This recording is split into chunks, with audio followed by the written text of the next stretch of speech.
All right, guys, my name's Dr. Ken Gearhart. I'm a chiropractor, as you know, Kelly. We've been practicing here at the office for the past 8 years, but overall, I've been a chiropractor for the past 26 years. One of my goals throughout my profession is trying to do everything we can to get our patients better. Not only is that a physical problem with the adjustments that we do, but nutrition is such a huge thing because most people have no idea what is proper, what they should be eating, what's bad for them. Right. So for the last 3 years, we've been really focusing on nutrition here in our office. So what I want to do is I want to give a quick little introduction to what we're going to talk about today. So number one is we're going to talk about the causes of obesity in our society. It is rampant and it's not healthy and it's just getting worse and worse each year. We're going to talk about some of the most dangerous foods people consume on a regular basis, and not least, but most importantly, how can we help? Okay, so let's get started here.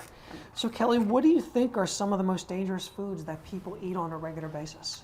I would have to say that sugar is the number one most dangerous food that we are consuming in mass quantities and doing so without knowing it most of the time.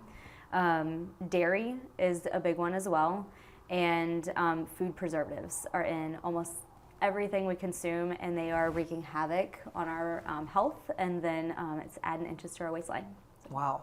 So let's go back, let's dig into them a little bit better. Yeah. Why is sugar so dangerous, and why do you think that people don't even know they're consuming it? So some researchers believe that sugar can be as addictive as cocaine. It's so addictive because what it does in the body is it shuts off the hormone called leptin, which is what tells us that we're hungry or not. So for example, a lot of people know that there's sugar in soda. So if you're having a soda when you're having a meal, you are going to intake more food and more volume of food, more calories during that meal than if you were to have something, say, like water. The reason why we don't know that sugar is in a lot of our food is because a lot of companies aren't putting sugar on the label. They'll put it in the nutrition facts, but not in the ingredients. So if you're looking for it, it's going to have tricky names sometimes like maltodextrin or dextrose, all these like chemical fancy names, and we don't know that that means sugar, or most people don't, and we're consuming a ton of it. What about high fructose corn syrup? Yes, that is huge. That is 20 times sweeter than sugar. It does the same thing to our hormones. Leptin that I was talking about earlier is a hormone. It's messing with them, and it is making us eat more, and it's actually hurting our digestion as well, because we're not absorbing the nutrients from our food because sugar is messing with our gut health. So really detrimental to our health. So sugar is not only something that they put in food, but there's also a lot of foods that people don't realize when they break down in your digestion are essentially sugar. Right. What are some of those? Carbohydrates. So carbohydrates are good for us. We need them. It's the basis of how we get energy. However, when we don't use all of that energy, it just gets converted, and sugar in of itself is a carbohydrate. So something like a potato or a piece of bread that we know as carbs, once that breaks down in our body, it becomes sugar, and so it's just going to add inches to our waistline if we're not using it. So if your body can't use all of that sugar we're eating, where does it store it, or where does it hide it? It stores it probably most likely from our belly button to our knees is where it likes to hang out and add all those inches. Yeah, anything that our body doesn't know what to do with, it's just going to store it right in that kind of tire around our midsection. Right, so basically sugar is being stored in fat cells. Absolutely, absolutely.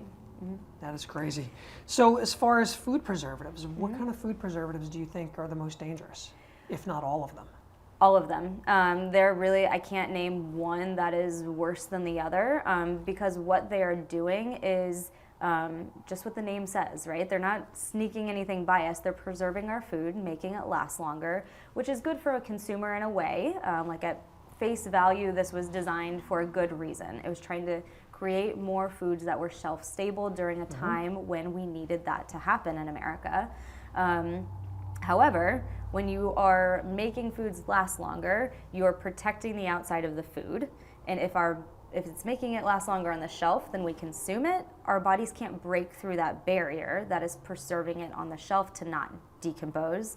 Then our stomach doesn't know what to do with that. Our digestion doesn't know what to do with that. So it's either going to store it around the midsection, because when our body doesn't know what to do with something, it turns it into fat, or it's just going to wreak havoc on our digestion because our body doesn't know how to break down the food anymore. And then even to make this worse, if we can't break down the food that we're eating, we're not absorbing nutrients. So Sure. then our body thinks we're starving because we're not absorbing nutrients. So we just continue to eat. We are hungrier when we're eating things that have preservatives in them. I've seen some videos, not to be disgusting, but of ramen noodles going yeah. through your digestive tract where they actually never break down. Absolutely. I used to go to a medical doctor's office that had a McDonald's Happy Meal from 2005. Right. It was still intact when I left in 2016.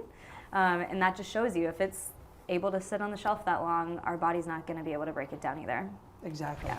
So going through fast food restaurants, you wouldn't recommend, would you? I would not. No. No. And not to mention, even if you do have to go through a fast food restaurant, what's Right. more expensive?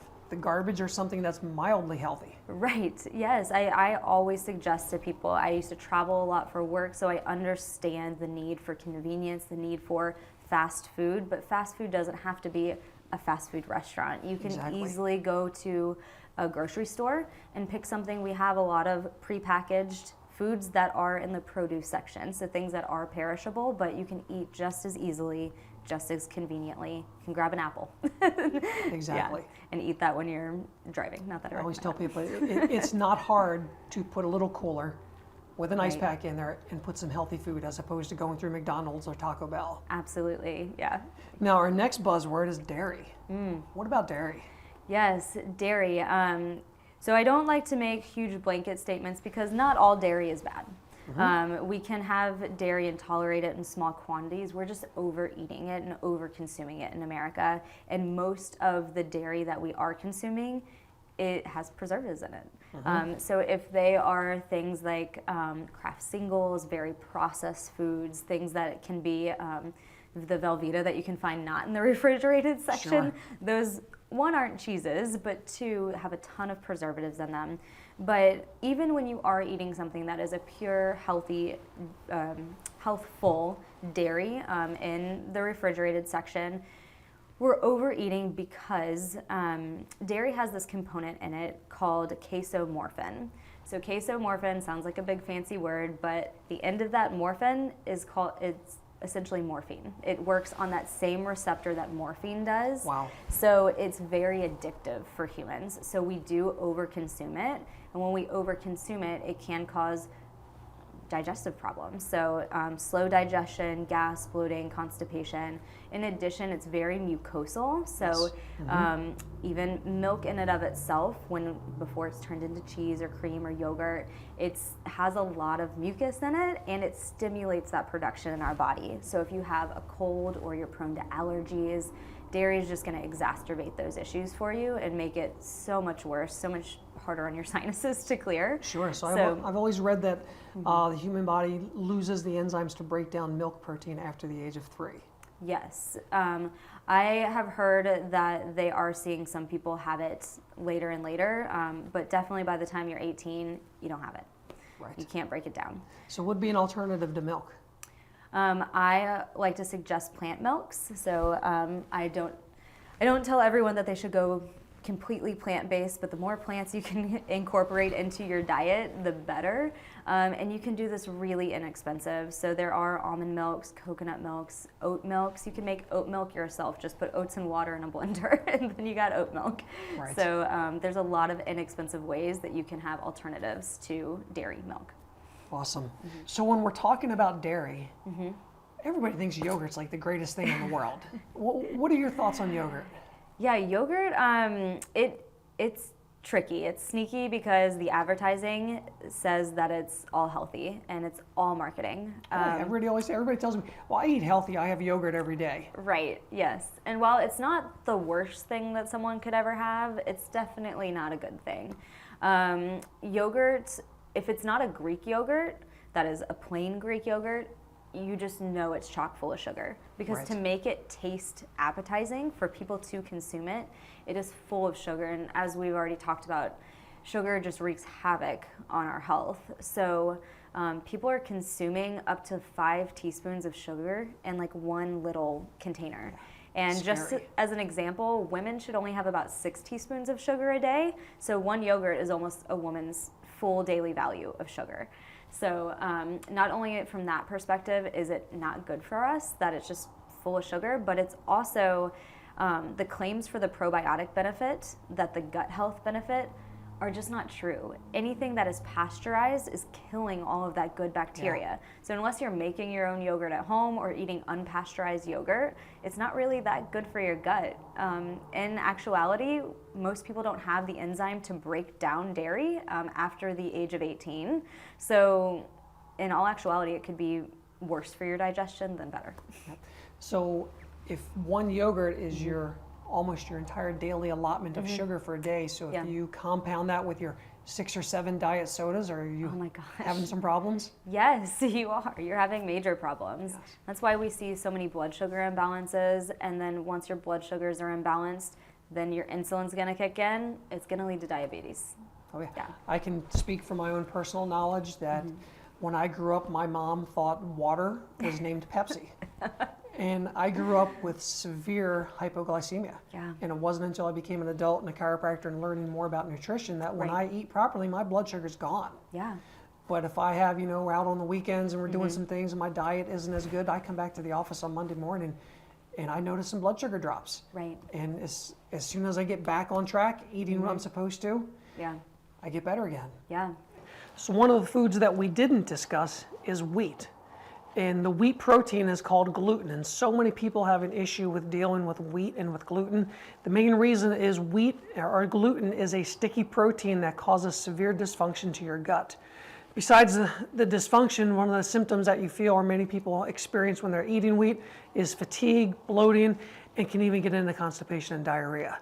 So if we're looking at foods that you need to try to avoid, we've got to mention wheat and or gluten in this program. Along with that, the one thing we haven't mentioned throughout this video is water. Yes, water is so important. That is the first thing I tell every person that walks through our door. Water, water, water, water. Most people aren't drinking enough. I'm shocked by how many people don't even like it. And it's essential. Our body is like 90% water. Right. We're So just when you're putting all this flavorings in your water, is it helping your water? I'm not against some of the flavoring. If it is Some of them. Some of them, yes. If it doesn't have sugar in it and it's just a mild flavor that you're using every now and then, because I do understand that if we're asking people to drink a lot of water and that it can feel boring day in and day out, so just wanting a little spice here and there, I always suggest go for fresh lemon or lime juice. Sure. But even if it's 0 calorie, like I was saying before, there's a lot of tricky names for sugar that are going to show up in 0 calorie products because they're artificial sweeteners, and that is potentially even worse than actual sugar for our bodies. Our body doesn't know what to do with it. So one of the things we always do recommend here in the office, because most people don't drink enough water. Right. Most people don't drink near enough water, and no, water is not getting in from your coffee or your pop or your beer. Right. That is not ways to get water. Right. But most people, when they're hungry, a good majority of the times is they're bored.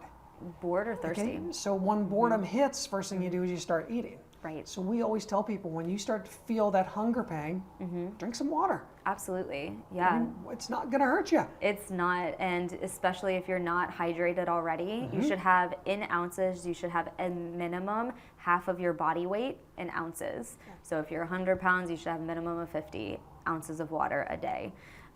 But exceeding that is only going to be better for your health. So will drinking water help your digestion? Yes, it's going to help. So many people suffer from constipation, and a lot of times it's because they're dehydrated, just not having enough fluid to actually move and eliminate properly. Yeah. Exactly. Yeah. So water is so important. I just don't understand how and why most people don't drink it. So if you're a parent out there and you got little kids, start them drinking water when they're little. Yes. Okay, they don't have to have a juice box every time that they want one. Start giving them some water or dilute the juice just so they start getting used to drinking more water. Because Absolutely. so many people tell us, well, my parents never made me drink water, so I don't like water. Yeah. It doesn't have flavor, so there's really not much to not like. Right. Yes. I couldn't agree more. So one last thing is grocery stores. Yeah. Okay, so how should somebody shop? Yes, it's a great question. Shop the perimeter. most of the health food is on the outside, and most of the things that have those food preservatives that are shelf stable, like we were talking about, are in the inside of like that inner circle of the grocery store. So for example, the produce section, the fresh meat department, going along the back wall, if you are going to have dairy and you're doing it in small quantities, you're having the good quality that's on the back wall, and then you're going along the perimeter of the store. Yeah, I agree. Center of that store is dangerous, isn't it? it can be, yes. It definitely is. Yeah. Great. Since the primary problem is obesity in our country, I've read that in America, as of 2015 and 16, the obesity rate was 39.8%. Yeah. And if you look at a map of obesity ratings in the country, where's Kentucky stand? It's one of the worst. Yeah, it's Yeah. I believe one of the top 5. Yes. Yep. There are very few red states that are over that 35 to 39%, and Kentucky's one of them. Yeah, that's pretty scary, isn't it? Because is. that's our backyard. It is, yes. And then you compare that to other countries, and it's really sad. And the reason for that being is because, kind of to go back to that sugar comment, that is added in so many foods now because it is so addictive. There were studies done from Europe. So a hot dog or a bratwurst in Europe, like in Germany, compared to in the States, there's sugar in ours. And so it's no wonder that we have these high ratings. Yeah. Right. I work with another company called Synergy, and the owner of that company, Dan Higginson's been going over to the Asian countries for years. He said back in the 90s and early 2000s, actually it started in the 90s, you wouldn't see obesity in Japan. Right. But guess what came to Japan? American fast food. So right now they've got an epidemic now of childhood obesity and juvenile diabetes. Yeah. And it's based upon diet. Absolutely. Yeah. It's scary. It is really scary. So we keep talking about digestion. So what is it about digestion that you think is a problem? What's wrong with people's digestion? We talked about some things that cause poor digestion, but what actually does leaky gut or poor digestion mean? So leaky gut is actually permeability in the cell wall of your intestines. So there's been so much inflammation, so much damage done that there is this proliferation, which opening, and so waste is actually leaking into your extracellular fluid. Wow. So you're not to the point where someone would be septic, but it's enough for there to be this proliferation. So that is going to wreak havoc on your immune system. It's going to cause extreme inflammation in the body.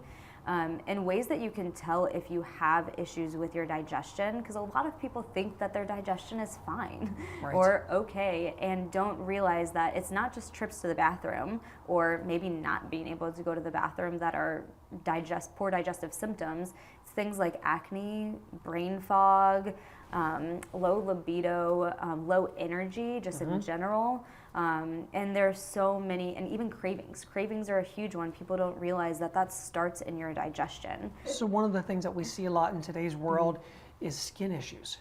What is the largest organ of the body? Our skin. Our skin. So if your body can't detox properly, what is one of the things or one of the places it has to look to try to get rid of these toxins? Absolutely, it's going to be your skin. If your body can't eliminate waste from your body, can't pull the toxins out of your cells and eliminate them, it's going to show up in your skin. Yeah, so exactly. So psoriasis, all these other skin issues eczema, you see a ton of, eczema. Yes, absolutely. And these medications, they're not cheap, are they? No, and they're not healing or treating the problem. They're treating the skin topically, but they're not actually getting at the root of it and healing that digestion that's going to ultimately make the eczema or psoriasis or acne go away. Exactly. Yeah. So one of the things we do in our program is, because again, we're trying to find big picture ideas of how to help somebody, is we do that urine test with the stuff that leaks out into your extracellular fluid. They call it folliculates. Right. So if the folliculates fall, picture them like a rain cloud, when they fill up so much in that extracellular fluid of your body, when they overfill, they have to fall out, almost like rain coming out of a cloud. So if it falls on the bones, what do you get? Osteoarthritis. If it falls on the muscles, what do you get? Fibromyalgia. Yes. If it falls on the tendons and the ligaments, Is it RA? all right. Yeah. And then if it falls on all three of them, Lupus. lupus. Yeah. All of these autoimmune diseases that people are always complaining about can ultimately be linked back to digestion. Yeah. And we're not saying that digestion is the cause of everything. Right. but it certainly is a cause of a lot of things. Absolutely. And the more that you can improve your digestion, the more that all symptoms are going to lessen. Exactly. Might not cure the issue, but it's going to definitely decrease the symptoms. Yeah, so if you start working on the gut, now does that come easy or fast? No, it does not. Healing your digestion, if there's extreme damage, it can take upwards of 18 months. Exactly. A lot of people, it doesn't take that long because, thank goodness not everyone has extreme issues. But yeah, it can take up to 18 months if you're doing it naturally. So 18 months sounds like a daunting number to a lot of people. Right. But one of the greatest quotes that I heard at a seminar I went to last year when I really started getting into this weight loss program we do in our office was one of the doctors that was speaking on the stage. He says, 1 year from today, what will you have wished you started? Absolutely. Yes. So if you don't start now, it's not going to get better on its own. Absolutely. If you wait another 1, 2, 3, 5 years, you're just building that problem and you're making that digestion so much worse. Absolutely. Not to mention all of the other symptoms that can come as a cause of poor digestion, which musculoskeletal problems, all sorts of things. There are too many to name, but some pretty nasty stuff. Absolutely. And the good news is most people, even though it can take up to 18 months, most people see results or see symptom reduction within 3, some people even within a week, so you can see improvements, which I think is very helpful when you're on that long journey. So, but there's also 2 other tests that we do in our functional reset program. We call it a functional reset program because our whole goal is to reduce inflammation. We can reduce inflammation in your body, we can start getting your body healing, and we're going to be able to reset your digestion. So the reason that we test is 3 reasons. Number 1, we've got to determine what things are causing inflammation in your body. And believe it or not, a lot of times that inflammation is coming from foods, even healthy foods that you eat. So on one of the tests that we do, it's a simple finger prick blood test. We talked a minute ago that blood test is a damage assessment. So we are actually looking for damage in your body on this one. So we're trying to decide what is it that you're putting in your system on a daily basis that could be or is causing some of that repetitive inflammation or digestive issues that you're having. The second reason is whenever you are eating foods that your body is intolerant to, it's not able to break them down or digest them properly, as you know. With that being said, that undigested food gets thrown into your digestive tract, and when it does, it eventually leaks out into your system, which is called leaky gut, which we'll discuss later in this program. But at the same time, when that happens, your body sees those undigested pieces of food or particles of food as foreign invaders. So what it does is it kicks up your immune system because now your immune system has to try to get in and deal with or handle these foreign invaders. That's one of the reasons so many autoimmune issues come about, because the more you have to attack these foreign invaders or undigested food, the more reactive your digestive system becomes, and that can lead into some of these autoimmune issues. The last reason is we've got to reduce inflammation. When you're making poor diet choices, and frankly the standard American diet is full of processed foods, fast foods, and just overall not healthy foods, as you're already aware of, and these all cause inflammatory reactions in your gut. So if we look at the 3 heads of our program, we've got to determine what intolerances you have, what it's doing to your immune system, and what and where is causing the inflammation. And if we can handle those things, it's going to allow us better to improve your system, improve your digestion, and overall improve your health. Now, we do this with two ways. Number 1 is we're going to do the food test that I just talked about. It's a simple finger prick that tells us what food you're eating that your body is intolerant to. And some of these may be healthy foods. For example, when I did my own test recently, temporarily I have to get rid of broccoli, asparagus, oranges, peaches, and there are a few other things on that list, but these are all healthy foods that you should be eating anyway. Just unfortunately at the present time, my body is having some reaction to them. So what's so cool about this food test is it's going to tell us exactly what you should and shouldn't be doing. So when you're going through one of our programs, whether it's ChiroThin or just a health nutrition program, we can create a customized specific food list for each individual patient. That's going to allow us to treat them better. The second thing we do is a hair analysis. This is a really cool test because just by simply plucking some hair from your head, it's going to allow the lab to test for 50 different vitamins and nutrients. When we get that information back, we know specifically what it is we need to address your body, because it's going to tell us what you're deficient in and what we need to start treating you with or recommending for you to improve your gut and your digestion. So if we can use all these 3 tests, the urine test, the blood test, and the hair analysis test, we're going to have the best chance of helping you get better, and that's our main goal. What I want people to really understand about this video we're shooting is, yes, we are a weight loss practice. But does everybody who comes here have to be a weight loss patient? Absolutely not. No, it's about restoring health, from the inside out. So if we don't start now restoring health to our community, it's going to continue to get worse. Absolutely, yes. So we're talking about all these problems. How do we fix it? What is it that we do here? Yes, so we have nutrition programs. Of course, the foods that you're eating and putting into your body make a huge difference. So I love working here that we get to guide people through that process. But in addition, we do supplement. As we were talking about that, yes, it can take a long time to feel better, completely better, but starting somewhere and having that boost in the beginning, some supplementation to help that ease those symptoms, see quicker results, to keep going and keep that momentum going. So supplementation, nutrition plans, And yes. if we're trying to treat somebody nutritionally, one of the biggest things we need to do is start getting the inflammation out of their body. Absolutely, yes. If someone has been eating foods that have sugar, dairy, and food preservatives in them, then they have inflammation in their body. Yes. Yeah. So one of the things that I like about our program is monthly or weekly, bi-weekly, whatever it is that is needed for that person, accountability checks. Yes. So do you find that people do better when you just give them an idea and they go on their own and run it, or do people really need to kind of work with you and through this problem? Absolutely, yes. Accountability is huge on anything. Humans, by nature, we need community, we need support, and this isn't easy. Changing habits is not easy no matter what they are. And so by having that support and having that accountability, not only knowing that you're going in to, yes, be weighed and measured, so someone's going to hold you accountable, but also that you have the support from someone. Right. It's not that we're going to be mad if anything happens. We can help you navigate that and work through if you didn't see the progress that you wanted.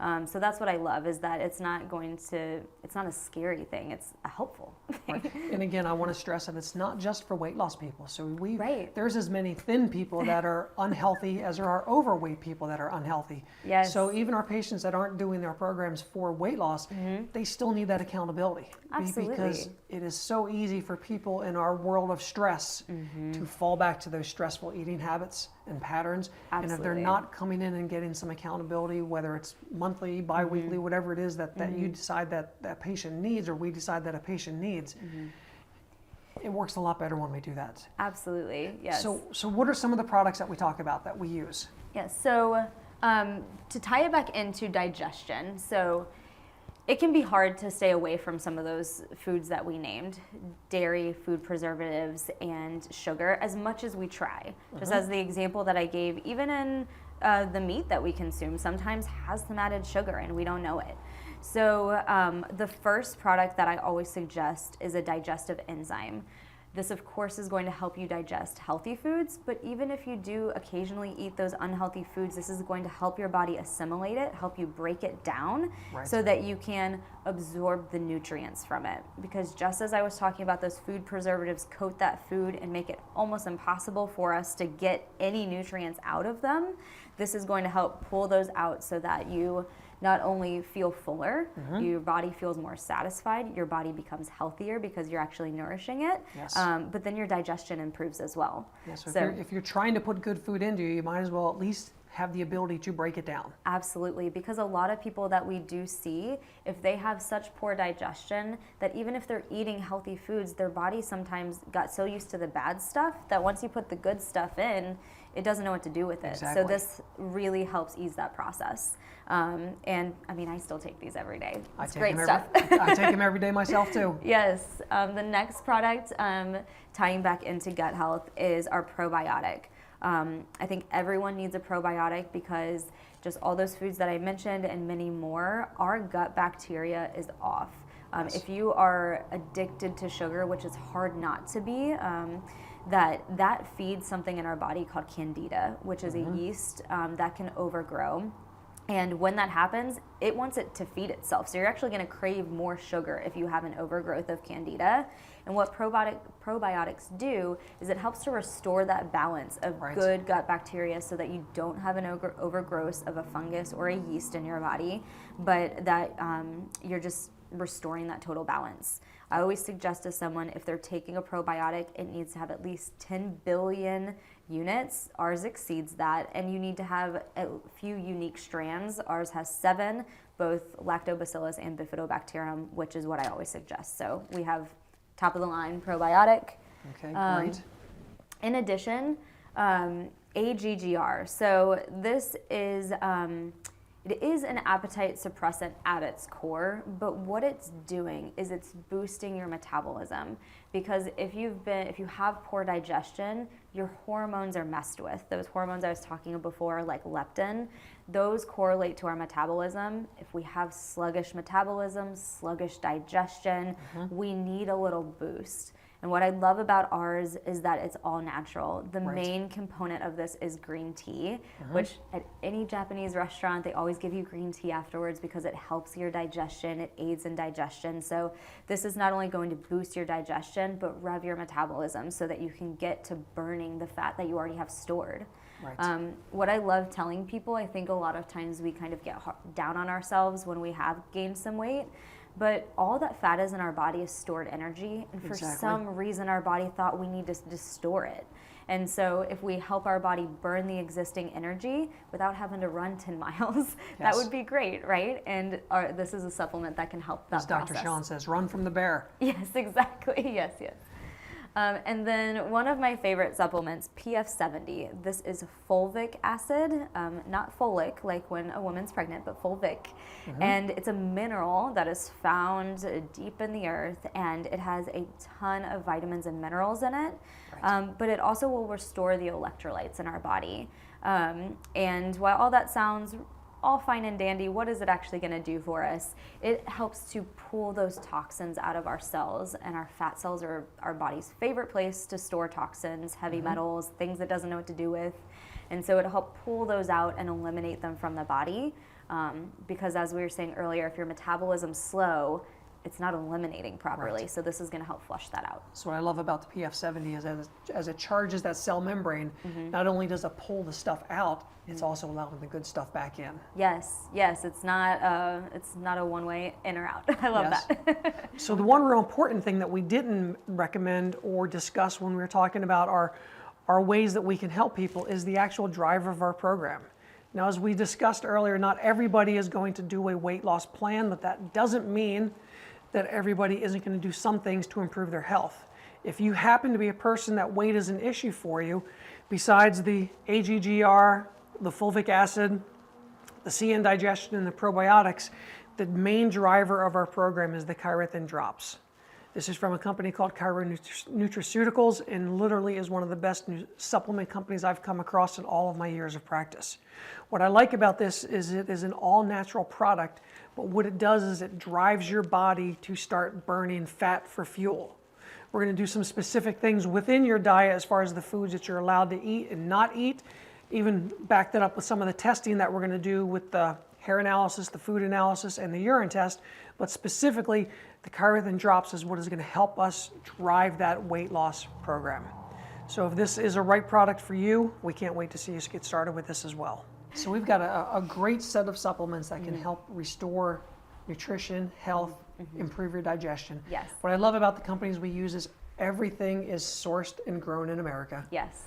The certifications that the companies go through in order to be able to sell the products is amazing. Yes. I love all the different products we use. They're so healthy for people, and we see great improvements with the people that come in and follow our advice. Yeah. Now, why are you so passionate about nutrition? I mean, why not? We have so many people that are sick. I used to work in the pharmaceutical industry, and I got into that field after college thinking that I was helping sick people feel better. Right. And the more that I worked in our medical system, the more that I saw that there were just these huge gaps and disparities between sick people coming in and not leaving any healthier and on a ton of medicines. And Yes. Scary. it is, and there was just this gap. I thought the medicine was helping people, and once I realized that it wasn't helping people like I thought it was, that there was a different root cause and a different issue that was contributing to these sicknesses, it opened my eyes. And so I left my career, I went back to school, and I have such a passion because I really do see the difference. I worked in that field for 4 years and didn't see many people feel better. I've worked in this field for going on 3 years, and I've seen countless people leave healthier. It feels good when you help people restore their life, doesn't it? It does, yes. Get their life back and get off so many medicines, save money. I mean, medicines are so expensive that it's really incredible feeling. So guys, we are passionate about restoring health to people. Yeah. Passionate about getting our community, not just Alexandria where we're at, but the whole Cincinnati tri-state area. Yeah. Come in and see us. We can help people. Give us an opportunity. We're here for your help. Yeah. Okay. Thank you. Thanks.